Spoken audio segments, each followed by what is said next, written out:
নমস্কাৰ বন্ধুসকল, আপোনালোকে নিশ্চয় জানিবলৈ মন যায় যে ভাৰতৰ দৰে এখন বিশাল গণতন্ত্ৰ দেশৰ ৰাষ্ট্ৰপতি, উপৰাষ্ট্ৰপতি, প্ৰধানমন্ত্ৰী বা ৰাজ্যপালসমূহে তেওঁলোকে দৰমহা হিচাপে মাহেকত কিমান টকা লাভ কৰে।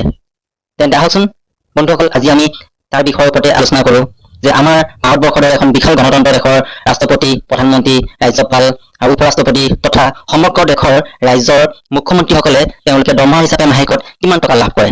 তেন্তে আহকচোন ভিডিঅ'টো আৰম্ভ কৰোঁ।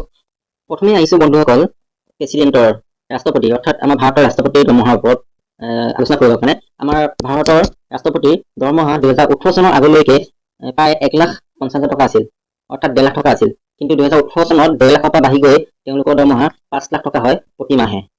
ইয়াৰ উপৰিও ৰাষ্ট্ৰপতিসকলে আৰু বিভিন্ন ধৰণৰ সা সুবিধাসমূহ তেওঁলোকক উপলব্ধ কৰা হয়। এই সুবিধাসমূহৰ বিষয়ে আমি বেলেগ এটা ভিডিঅ'ত আলোচনা কৰিম। এতিয়া আহিছোঁ আমি ভাইচ প্ৰেচিডেণ্টৰ চেলাৰী। ভাইচ প্ৰেচিডেণ্টৰ চেলাৰী হৈছে 2018 চনৰ আগলৈকে 1,25,000 টকা আছিল। কিন্তু 2018 চনত 1,25,000 টকাৰ পৰা বাঢ়ি গৈ তেওঁলোকৰ দৰমহা 4,00,000 টকা হয়। এইখিনি এটা কথা কৈ থওঁ, ৰাষ্ট্ৰপতিৰ দৰমহা ৰাষ্ট্ৰপতি কি উপলব্ধি আৰু পেঞ্চন অধিনিয়ম 1951 আইনৰ দ্বাৰা দিয়া হয়। ঠিক তেনেদৰে ভাইচ প্ৰেচিডেণ্টৰ দৰমহা সংসদ অধিনিয়মকে বেতন আৰু ভত্তে অধিনিয়ম 1953 দ্বাৰা তেওঁলোকক দৰমহা দিয়া হয়। এতিয়া আহিছোঁ আমি সকলোতকৈ মহত্বপূৰ্ণ অৰ্থাৎ ভাৰতৰ প্ৰধানমন্ত্ৰী দৰমহাৰ ওপৰত কথা পাতিবলৈ। সকলোৱে চাগে জানিবলৈ ইচ্ছা কৰে যে আমাৰ ভাৰতবৰ্ষৰ প্ৰধানমন্ত্ৰী দৰমহা হিচাপে তেওঁ কিমান টকা লাভ কৰে। তেওঁ দৰমহা হিচাপে লাভ কৰে 1,60,000 টকা। ইয়াৰ উপৰিও তেওঁ বিভিন্ন ধৰণৰ সা সুবিধাখিনি পোৱা যায়। প্ৰধানমন্ত্ৰী আৰু অন্য মন্ত্ৰীসকলৰ দৰমহা সংবিধানৰ 75 অৰ্থাৎ 75 অনুচ্ছেদৰ দ্বাৰা নিৰ্ধাৰণ কৰা হয়। ইয়াৰ পিছতে আহিছোঁ আমি ৰাজ্যপাল অৰ্থাৎ প্ৰতিখন ৰাজ্যতে এজন এজন ৰাজ্যপাল নিযুক্তি দিয়া হয়।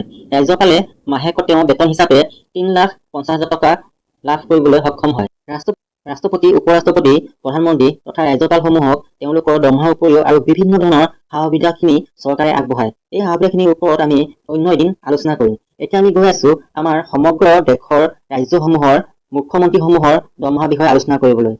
ভিডিঅ'টোৰ শেষত মই আপোনালোকক ক'ম যে আমাৰ ভাৰতৰ সকলোতকৈ বেছিকৈ দৰমহা পোৱা অৰ্থাৎ বেতন পোৱা মুখ্যমন্ত্ৰী কোনজন আৰু সকলোতকৈ কমকৈ দৰমহা বা বেতন লাভ কৰা মুখ্যমন্ত্ৰী কোনখন ৰাজ্য বা কোন হয়। আহকচোন তেনেহ'লে আপোনালোকে ভিডিঅ'টো সম্পূৰ্ণকৈ চাই থাকিব। প্ৰথমে আহিছোঁ তেলেংগানা ৰাজ্যলৈ। তেলেংগানা ৰাজ্যৰ মুখ্যমন্ত্ৰীয়ে মাহিলী দৰমহা হিচাপে লাভ কৰে 4,10,000 টকা। ইয়াৰ পিছতে আহিছোঁ 2 নম্বৰ দিল্লী। দিল্লীৰ মুখ্যমন্ত্ৰীয়ে মাহিলী লাভ কৰে দৰমহা হিচাপে 3,90,000। ইয়াৰ পিছতে আহিছোঁ উত্তৰ প্ৰদেশ। উত্তৰ প্ৰদেশৰ মুখ্যমন্ত্ৰীয়ে 3,65,000 মাহিলী বেতন হিচাপে লাভ কৰে। মহাৰাষ্ট্ৰ মুখ্যমন্ত্ৰীয়ে লাভ কৰে 3,40,000 টকা। ইয়াৰ পিছত আহিছোঁ অন্ধ্ৰ প্ৰদেশৰ মুখ্যমন্ত্ৰীয়ে লাভ কৰে 3,35,000 টকা। গুজৰাটৰ মুখ্যমন্ত্ৰীয়ে লাভ কৰে 3,21,000। ইয়াৰ পিছতে আহিছোঁ হিমাচল প্ৰদেশৰ মুখ্যমন্ত্ৰীয়ে লাভ কৰে 3,10,000 টকা। হাৰিয়ানাৰ মুখ্যমন্ত্ৰীয়ে লাভ কৰে 2,85,000।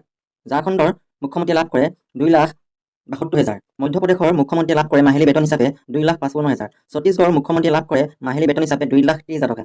পাঞ্জাৱৰ মুখ্যমন্ত্ৰীয়ে লাভ কৰে 2,30,000 টকা। গোৱাৰ মুখ্যমন্ত্ৰীয়ে লাভ কৰে 2,20,000 টকা।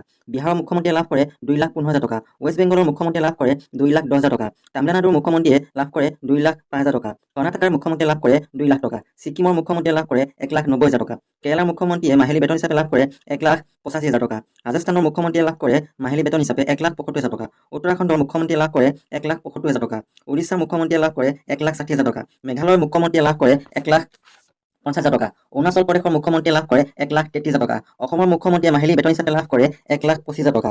মণিপুৰৰ মুখ্যমন্ত্ৰীয়ে লাভ কৰে মাহিলী বেতন হিচাপে 1,20,000 টকা। নাগালেণ্ডৰ মুখ্যমন্ত্ৰীয়ে লাভ কৰে 1,10,000 টকা। আৰু ত্ৰিপুৰাৰ মুখ্যমন্ত্ৰীয়ে লাভ কৰে মাহিলী বেতন হিচাপে 1,05,500 টকা।